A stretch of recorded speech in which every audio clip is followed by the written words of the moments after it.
ఎడారి లాంటి నా గుండెలో ఏ శబ్దము వినపడలేదు. శిశిరంలో చిక్కిన ఆకులా నా ప్రాణం ఆగిపోయింది. మౌనమే ఓ భాషగా ఎదురు చూపే శ్వాసగా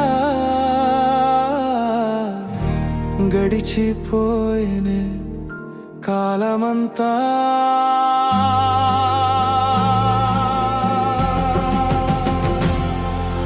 చికిరి చికిరి చికిరి నామది చిగురే తొడిగేనే మళ్ళీ చిట్టపట చినుకు.